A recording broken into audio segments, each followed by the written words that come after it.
Welcome, everybody, to the Follow D Money podcast. In my quest to find very interesting people doing very dope shit, I found this gentleman to be very interesting and doing some very dope shit. This young man has a clothing line. This young man, to me, is part of a movement. He is a fashion designer. He is a representation of success in the city. He has made some very lucrative partnerships, and the future seems very bright for one Monty Matuka. Yes, sir. Appreciate you, brother. Welcome to the Follow the Money podcast. Thank you. How you doing? I'm doing well, man. I'm blessed. I'm eager. Right. I am excited to be here. How are you? I'm excited. I'm happy to have you. This is something that has taken a while to happen, but not because we didn't want it to happen. But timing's always off, and we're here now. And first, every guest that I have on the show, I like for them to introduce themselves as who they are and where they come from. Yeah. So okay. Who I am. So yeah, my name is Monty Matuka. I am a first generation Congolese American change agent. I am building a legacy with my faith in God through the foundation of MELI and Fame Foundation, Inc. that will continue to contribute to the development of the cultural and educational landscape of our communities. I am a father, a friend, a brother, a son, a leader, and that's the gist of who I am. And, okay, so with all that you said, you're doing a lot to uplift people and your people in Africa and here. And without even talking about what you do in fashion. So what does fashion do to help you build all that for your people? So yeah, fashion is it's a channel. It's an avenue for me and the team to build community. Yep. We are huge advocates on just encouraging people to learn more about who they are, learn more about who they come from, or where they come from, and where they want to go. And in doing so, hopefully becoming more self-aware and self-accepting of themselves. And with that, extending that same understanding to others. So now we have people really understanding who one another are and just being able to connect deeper on more of a social level, intellectual level. So that's how we're using our fashion brand, MELI, to do so. We really want to uplift people, like you mentioned, and really just provide opportunities for people to come together. I mean, we're also big advocates on being granted access to different tools or resources that us as a minority community may not always be able to have access to. Yep. And that's access to conversations with creatives or professionals, access to funding, access to mental health resources, you name it. I mean, the whole more equality, less ignorance piece speaks that. Because again, if you break it down, more equality, we just want to make sure we can create these safe spaces, these creative spaces for people to treat others as equal humans. At the end of the day, we're all human beings. So even if you're not able to be involved with the MELI community in person, digitally is another way where it's trying to spread this mindset. So that's the more equality piece. Less ignorance is, again, just the whole education about self and others, and just the different tools and resources that we can be exposed to learn and just, educate one another. I think that when you speak about access, it's very important that people realize that the key to a lot of people's success has to do with their access to the resources. And it seems to me in your journey, access has been granted. And I just want to know, like, how did you find yourself in the spaces where you were allowed access? I just think it's more so my network, just being vulnerable, being open, just Yep. sharing my goals with others, not keeping it in.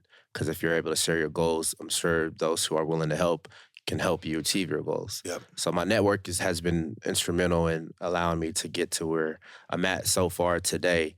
And I guess we can go into it a little bit later, but the network, when it comes to these sports partnerships or these corporate partnerships that MELI's been able to achieve, it's been all through my network. Right. And one thing that I've really been big on is building networks and Mhm. trying to get people to realize that your network and the people that you keep around you are the people that are going to help you build. Yep, So that should be ever growing. absolutely. And I think that we become very stagnant and complacent with our network sometimes, Mhm. and then expect things to change. All But right. it's like that term "no new friends" but was very popular. You know what I mean? Yeah. And the thing about it was people weren't realizing that that's one of the most terrible things you can do to yourself is not allow new friends in your network. Mm. What you I see both sides of it. I see it from a perspective of no new friends, as far as, hey, the ones that were here building with me, shooting in the gym in the beginning, and are contributing mutually beneficially, are the ones who are going to be the ones that we build with long term, Yeah. versus a random coming in trying to, get a piece of the pie. But then I see the other side, as far as new friends, like you said, coming in Yep. that are able to help outside of your immediate circle, Yep. being able to include them and work again mutually beneficially with these new friends. Yeah, I think the old friends have a place. Like Mm, I think the old friends are different. Like when you say no new friends, that means no new ideas, mm, no new perspectives. In my opinion, I think that I understand the sentiment of no new friends, but not when you're building. Like when you have something, then no new friends is great. Like I want to right. I want to keep my circle the way it is, Mhm. but if the people in my circle want to build, we have to allow new friends, just not in that circle. Yep. You understand? Like that's Yep. how I feel about No, that. I agree with that for Yep, sure. yep. Yeah.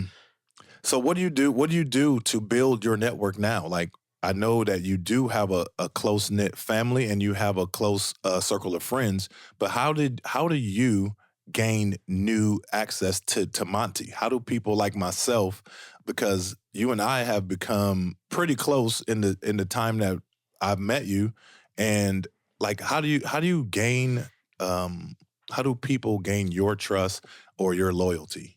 Mm. So to start off, I mean, we've been organically building community in Indianapolis and beyond since 2020. Okay. And with that, we basically curate events that are around fashion, Yep. art, music, food, just the whole creative space. Yep. So the safe space that we're able to curate and grow and build, we see a lot of people gravitating towards that because it's a necessity. And obviously, there's an interest in that other people take, passions or just general curiosity. So Yep. I feel like people want to be a part of something, especially if it's a movement that's for the greater good or bigger than themselves, Yep. something that's they can get behind a cause with, especially if it's something that they truly believe in. Yep. So I just take my own personal values and beliefs, such as, again, community, confidence, respect, loyalty, kindness, things like that, quality. And I incorporate my personal beliefs and values into the MELI brand. And those who resonate with that come on board. And then it kind of just spreads in that way. Yep. So that's one way. And aside from that, I do a lot of outreach. So if I see, and this is like a reoccurring theme you're going to hear me say, like mutually beneficial. Yep. So if I see opportunities out there that I can help them and they can help us, scratch my back and scratch your back, then I reach out. It may be some type of educational organization, might be a sports team that's looking to get more in the community, Yep. but also enhance their apparel offerings. It works both ways. So Yep. that's the kind of outreach that I do. And yeah, it's been working again organically, slowly but surely. And in the company we're in about it'll be year 4 in a few months. Dang. So that's kind of like how we've been building the community and growing our network. Yep. Yeah. I think that's a blessing that in 4 years you can get that. That's Sure it is. Yeah, I think a lot of times people grind for a long time to be able to say that they have partnerships like that, and that's dope, and that's a testament to the person that you are. Yeah, thanks, bro. Yes, sir. Can we talk about how you got those partnerships? Yeah. So for those listening who haven't even heard about MELI or Monty, Yep. one partnership that we're kind of alluding to is one with the Indianapolis Motor Speedway. Yep. This organization hosts the Indy 500, Brickyard, other events like that in the racing industry year round. A lot of people may know, but it's the number one single attended sporting event in the world in a day. So they see 350,000 to 400,000 attendees right in this facility That's crazy. at IMS, Indianapolis Motor Speedway. So the way I got that was going back to our point from earlier, network. Yep. So I had a friend that was working at Finish Line at the time, Ramia Higgins, and she basically connected me to a friend of hers. That friend is married to one of the graphic designers of the Motor Speedway, and she just thought there was some type of synergy there. So she introduced us, and him and I talked. His name's Ian, and he's like, "Hey man, like, yeah, I do a lot of graphic designing for IMS. I've been hearing, through the office conversations they're having, they're trying to figure out how to like be more diverse and like get more of they called it the urban, the urban community. So I'm like, okay, well, let's meet. Let's see what they got. So we all met. It was like 4 or 5 of their execs on the call, and then it was me and 2 of my partners or my team members. So they're just saying, yeah, we're trying to figure out how to bring more diversity to the sport of racing. We're really trying to enhance our apparel offerings, and we see that you have a high-end streetwear brand, and your community is very diverse and strong. So how can we work together? So it all stemmed from there. That was actually the second year of MELI. So again, blessing, timing, alignment. And, we were able to, I guess, check off what they wanted. We designed nice pieces, high-end, shirts, hats, cargo pants, racing jackets, track suits, and they all sold out of their Indianapolis Motor Speedway Museum. And also out of the MELI showroom and on their website and our website. So the channels were there. Wow. The eyes were there. The sales were there. So it all made sense. So it all added up. It all added up. And that was a 2-year contract from 21 to 22. We just renewed and re-signed. So we'll be going, 22, 23. So 24, 25. Okay. Dope. Yeah. Dope. And then you have the one with the Pacers. Yep, so that's another partnership MELI has. It's more so a collaboration. It's not a legal partnership, at least not yet. We don't speak that into existence. We're gonna get that partnership. But yeah, it's a collaboration for now, and similar concept. How can we connect the community with the basketball court and the culture? Yeah. And the culture of basketball, the culture of fashion. Yeah. So that's kind of 3-pronged. And this was the first year, and we're gonna go into year 2 after this season. And again, we've been able to kind of cross-collab and cross-promote between Pacer Sports and Entertainment fans and MELI, the MELI community. And, the proof is in the pudding. We're seeing the communities kind of grow in tandem in real time. And now it's opening up more doors. I believe this Pacers collaboration kind of stemmed from the success we had with the Indianapolis Motor Speedway partnership. It opened up that door somewhat. And now we're having conversations with, hey, how can we do something similar with the Indiana Fever? More equality, less ignorance. Gender equality. That's one piece of this. So we're having those conversations, and then we're in Indiana. So we got a lot of sports entities that are, obviously professional when it comes to basketball, maybe semi with like baseball and soccer, but of course, professional racing, football. That was going to be my next move. my next move, football. So that's gonna work. No, man, thank you. Manifestation, yeah. Yeah, for sure. When it comes to fashion in Indianapolis, what do you think the identity is? What is Indianapolis' identity in the fashion world? Man, it's a funny question. The identity is super loose. I mean, it's obviously we're pretty casual and laid back Okay. in Indiana. We see all seasons. I always just kind of keep it general and classify it as casual. Casual.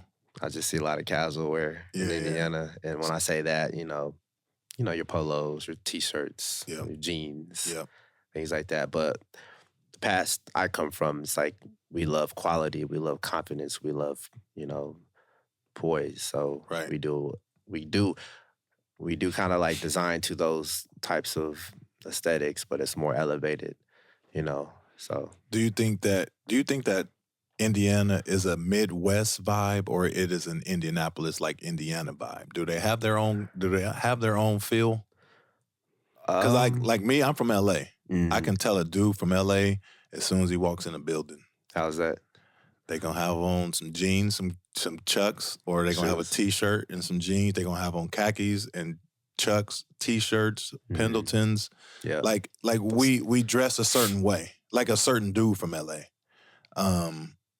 I had Lil Billy on, and he talked about how they wear khaki suits here in Indianapolis. Like certain people in Indianapolis will wear a khaki suit. And I'm like, okay. And he was like, but they like that look from the West Coast, So if you could describe an Indianapolis look, what would that be? Man, I would just say it's some type of t-shirt, like a graphic t-shirt or a plain t-shirt paired with some jeans and some type of athletic sneakers.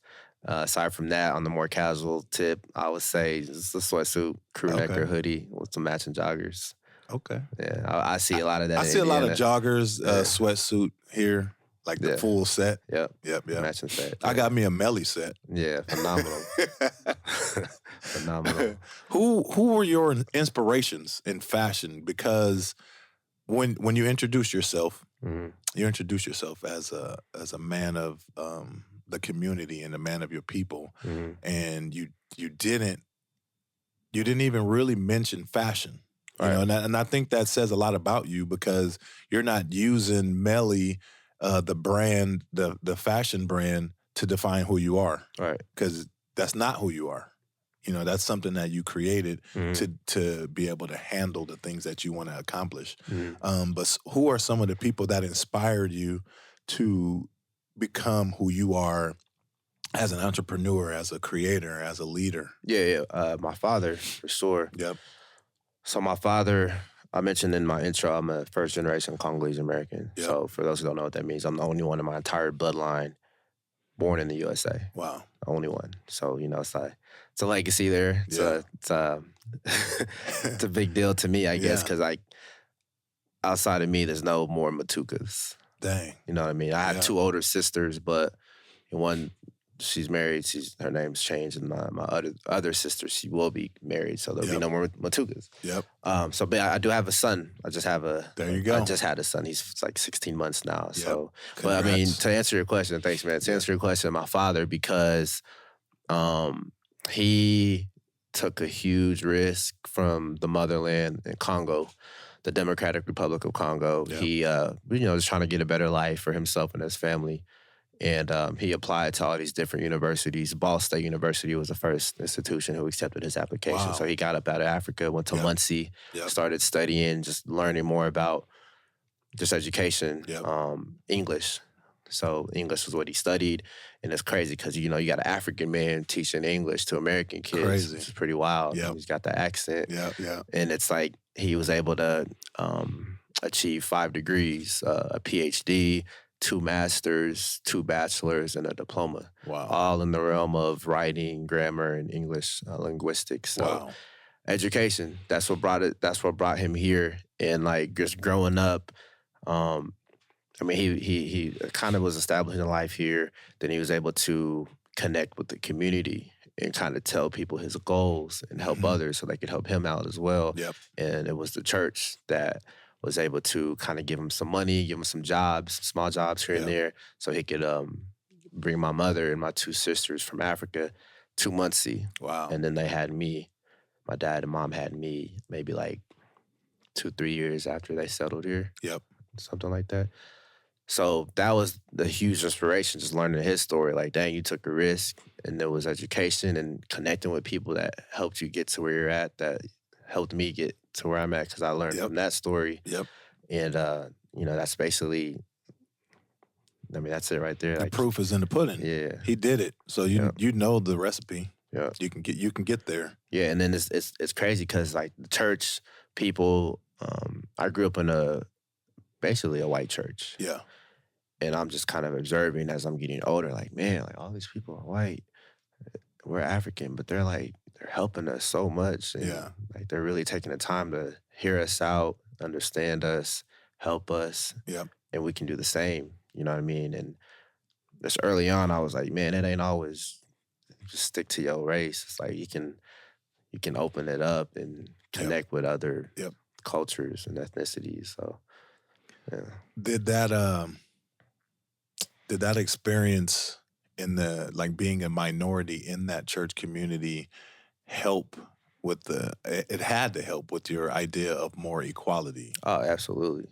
Yeah. Yes. Because, we all get it, man, when back in the day, and even still to this day, race. There's a lot of race issues, a lot of injustices and inequalities, and they just, the color of skin, it might be social or economical inequalities, things like that. So just kind of seeing that, growing up in the church and then going to school, like middle school, high school, still getting these ignorant comments towards me. Yeah. Just super ignorant comments. Right, but again, I was never like bullied or like teased or nothing. But I was raised with a great sense of humor. We used to kind of like clown and joan on people. So I would never like get down on myself, but I'd be able to defend myself verbally because, nobody really tried me physically. But kind of seeing that, it's like, okay, it doesn't always have to be a skin color thing, but I can see that it's more so a mindset thing.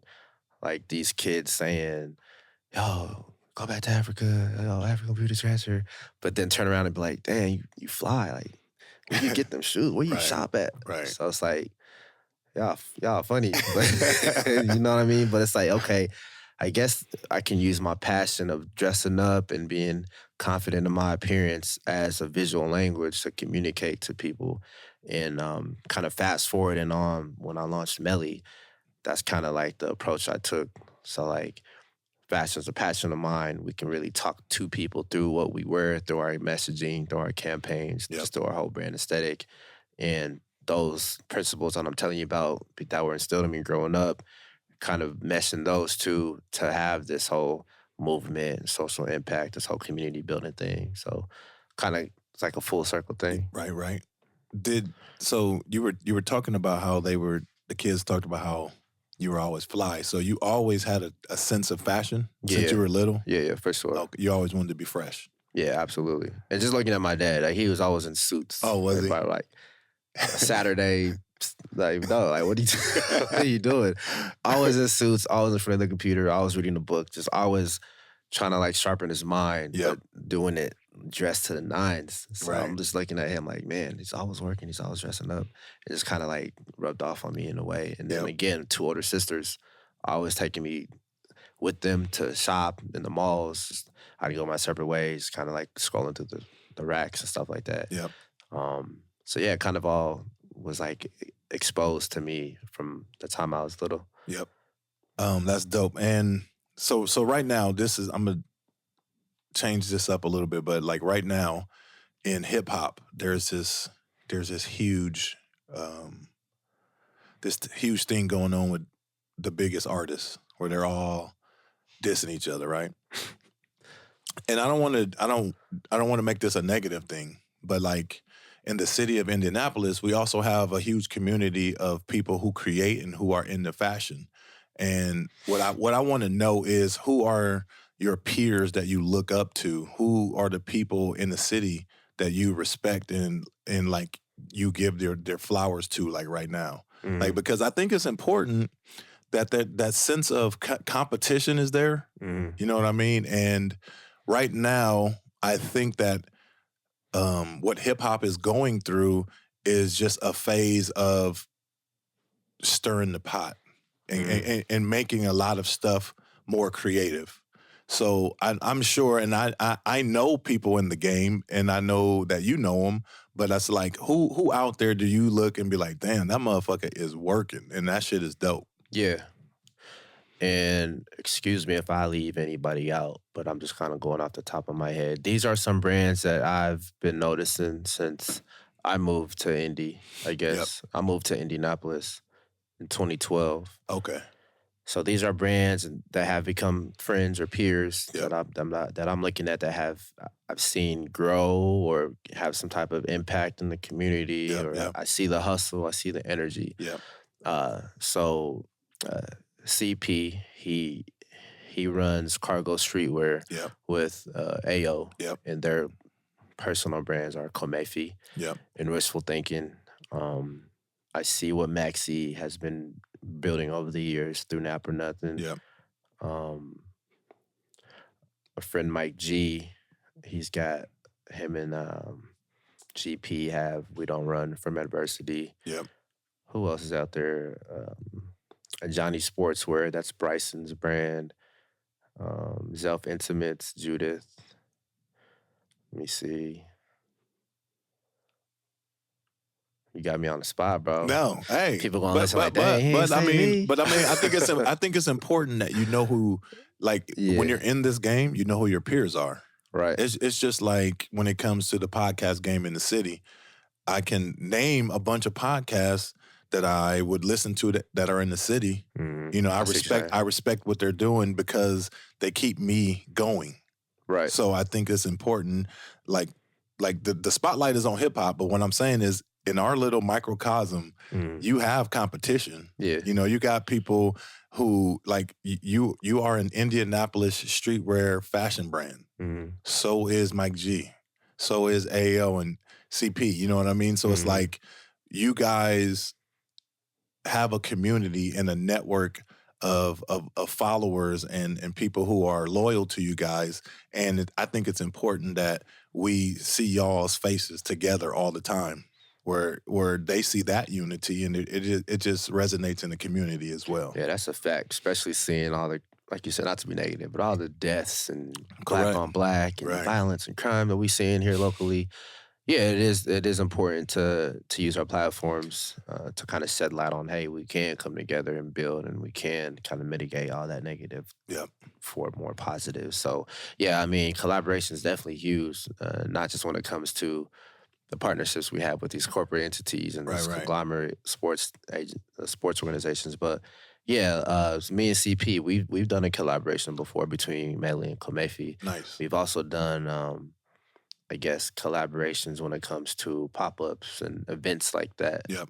So yeah, I see exactly what you're saying. That's important. Yeah, because you guys were in the same space during All-Star. Yep. And that was curated by. That was super dope. Thanks, you guys had all those brands in that one location. Yeah. It was a very good look. Yeah. So 5 brands in the Circle Center Mall during All-Star weekend. One brand was out of Chicago, Progression. Okay. So a lot of the feedback we were getting from people that were coming from other states were like, damn, this is dope. Like, this isn't one brand? No, that's 5 different brands. Dang, it looks cohesive. Y'all really came together. This is dope. We don't see this where we're from. Right. So we're like, damn, okay. We are kind of onto something with something like this. Yep. What did you think about the impact of All-Star Weekend for the city? Thought it was great. I mean, aside from the economical impact, I know a lot of money was brought into our city, but as far as the whole collaboration impact, the social impact, I thought it was all great. It was positive. It was growth, so that's success. And I guess like you said earlier, proof is in the pudding that we are able to host these big events and host them successsssuccessfully. I'm sure there were a lot of areas of opportunity, but just focusing on the more positives overall, I think it was great. I think that the city needed that to kind of jumpstart their creative juices. and to see that all this work and all this collaboration can pay off. Because when the big corporations come in, it's easy when they're handing out money, but like if you and I want to do something, we just got to sit down and have that conversation and see what works. Yep. And I think that All Star brought those conversations out to the open. Yeah, and then I'm even kind of paying attention to like just different newsletters and just news articles. To your point, a lot of different creative and arts grants from the city or from the state are now coming out just to give us, people like everyone in this room, money to fund what we're doing creatively and also professionally. So. Dope. How do you handle setbacks and roadblocks and adversity?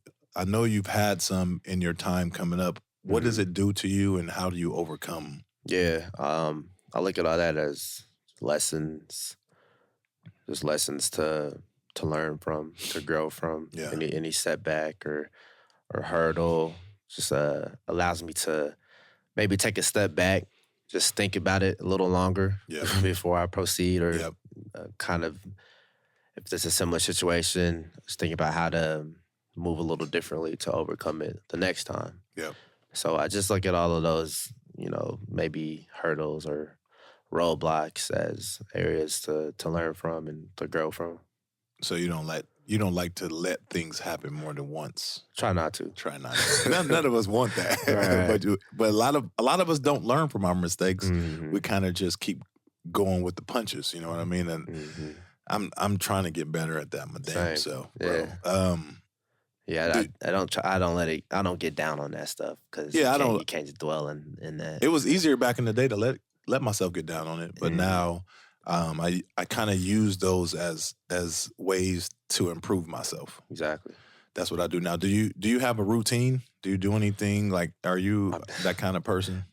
I'm trying to. Okay. Trying to be. Yeah, I mean, I'll start a routine, and then for whatever reason, I may go take a trip and then kind of get out of it and then come back and have to try to get back into it. But generally, my routine is basically I try to get a workout in throughout the day. At least 5 times throughout the week. And this is no order, really. A routine. This is just what's a routine for the day. Should be in order though. But just between mental health, for the physical health, family time, friend time, design time, emails, phone calls, me time, just getting out, taking a walk or taking a quick trip. That's what's up. I have found that. So I am a huge routine person. That's like amazing. I'm like stuck in it, bro. And what I learned is that I was hiding behind a routine like this. I was making excuses for things because of my routine. Oh, okay. You know what I'm saying? So it's like my routine created fears. And what I realized is I am better than my routine. So if I decide or if I choose to fall off my routine, it doesn't mean that I can't go back. You know what I mean? Like a lot of people say, "Oh, you done messed up. You can't." No, all that I have built to that point, I did that. Right. So I can go back to that. Absolutely. You know what I mean? And I just realized that I was using my routine as a crutch to hide my fears. Gotcha. To change. So I just wanted to say that. Yeah, no, that makes sense. Yeah. How would you define success for yourself? Success for myself, I'd say growth, man. Growth, as long as I'm growing, and growth is not, it's not just like one category. Growth for me could be growing as a CEO, growing as a leader, growing as a family man, growing as physically growing, like working out, right. growing my mentality, like teaching myself things, learning from people. Of course, monetary growth, just growth. All kind of growth. All kind of growth is success for me. That's what's up. And then social impact. I just always want to be sure I'm just doing my part in this world, this crazy world of just kind of, growing our social impact, uplifting people, helping myself.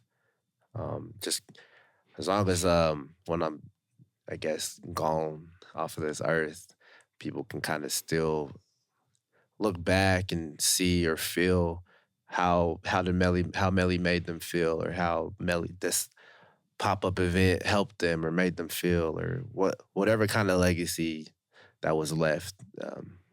I'll see that as success. Okay. You talked about being a leader. How would you describe yourself as a leader? Yeah. Man, I have a couple different leadership styles depending on who I guess I'm leading. Okay. But more so, it's kind of hands-off approach, Yep. pretty trusting in my team. Yep. As long as, we have our common goal, they have their roles and responsibilities. It's kind of me being hands-off after that's understood, and just kind of letting them fulfill and execute Yep. the responsibilities at hand. So, yeah, I mean, my leadership style, it's I would say it's efficient, it's effective. Efficient and effective.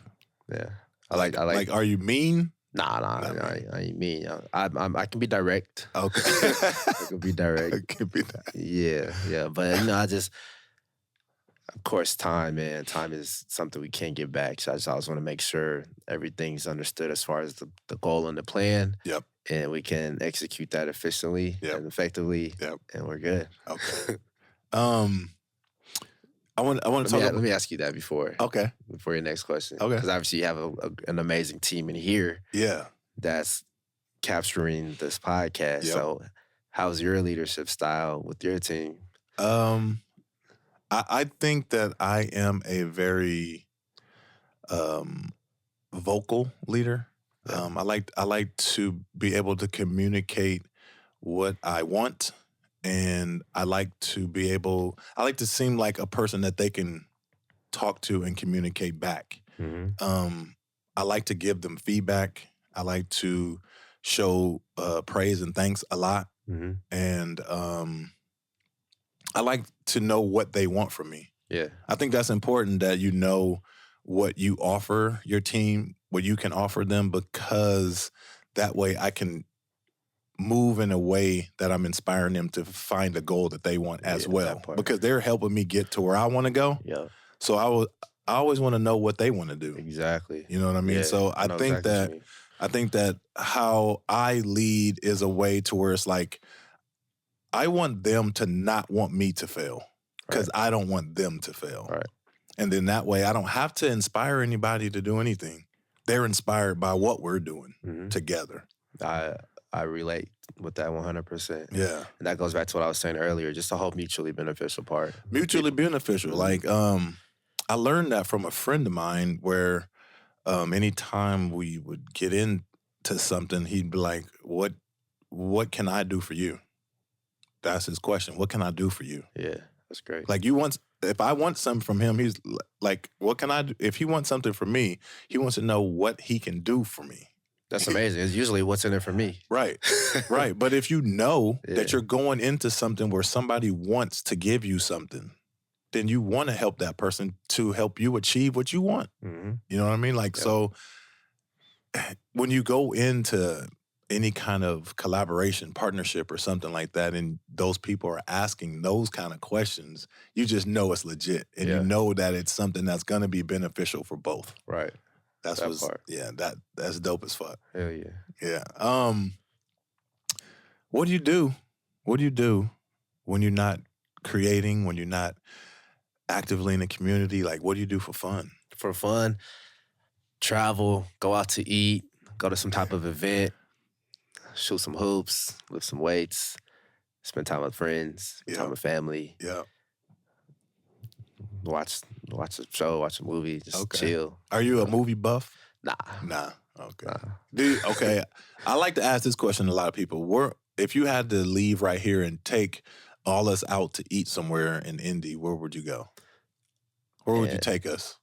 I can only pick one place. Well, we can only go one place right now.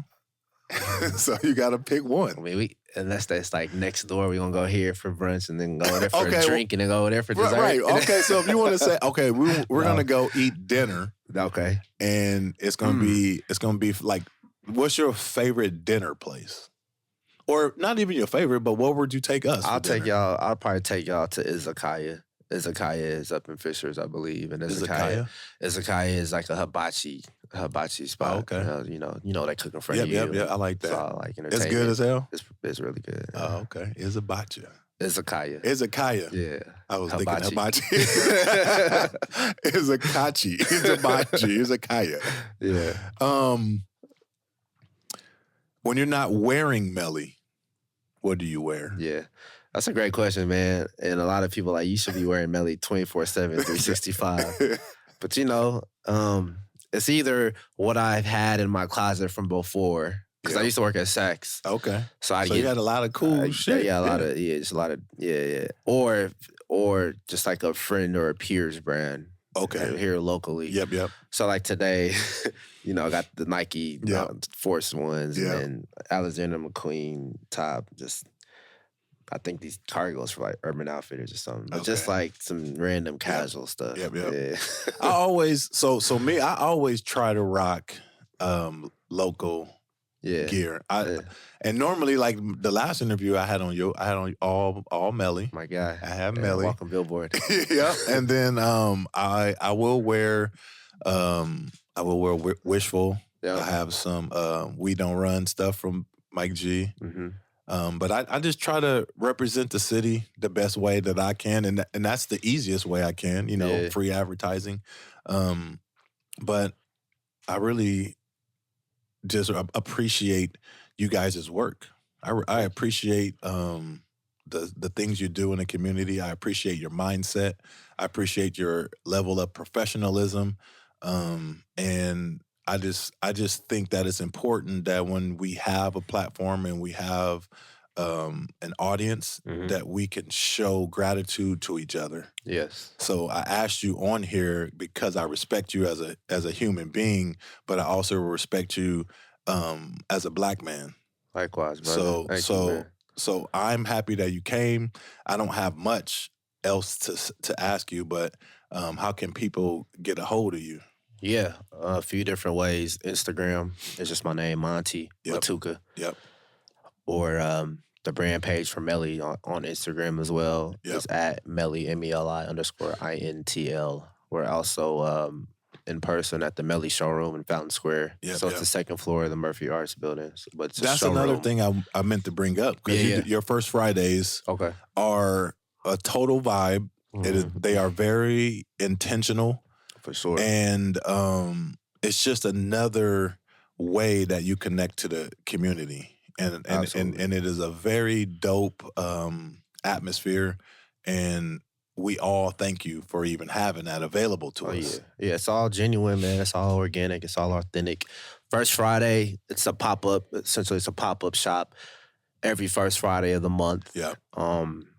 We typically bring in other vendors or small businesses to share our platform and showcase what they got going on. So they're able to get customer data, sales, make some money, and just get themselves out there. Again, it's everything from new releases from our merchandise to music. People just kind of dancing and vibing to the DJ, the featured DJ of that month. We have some beverages, waters and stuff like that.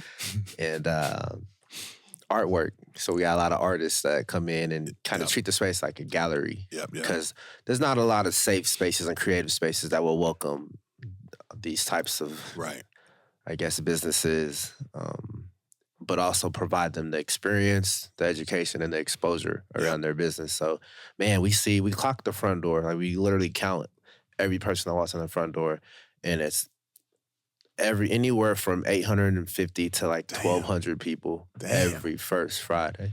Damn. And that's throughout the building. And you can only fit, 60 in the building? 60? In the building? In your actual showroom? In the showroom, man, we've had probably like 160. Yeah. So that's a lot of traffic. Yeah. But it's like a revolving door. Right. So they're in and out. Yep. Because the other studios, it might be like 7 other studios throughout the building that partake in First Friday. Yep. So people kind of, you know, stroll around and check everything out, all the exhibits. But that means that the community is listening. Mm-hmm. You know, they're watching and they're participating. Yeah, and it's not just for us. It's for everybody. It's for everybody. It's for everybody. Yeah, it's a very diverse crowd. And that's the key. Yeah. Yeah, very diverse. Diversity and inclusion. So that's just one thing, like you said, as part as the physical in-person community building that we do through First Friday. But we also do Circle City Storytellers. We collaborate with them. That's Anthony Murdoch's online resource. It's a hub that basically helps people better tell their story. And so it's a workshop that we do. We a couple years ago, we did 10 workshops in person in the showroom. Yep.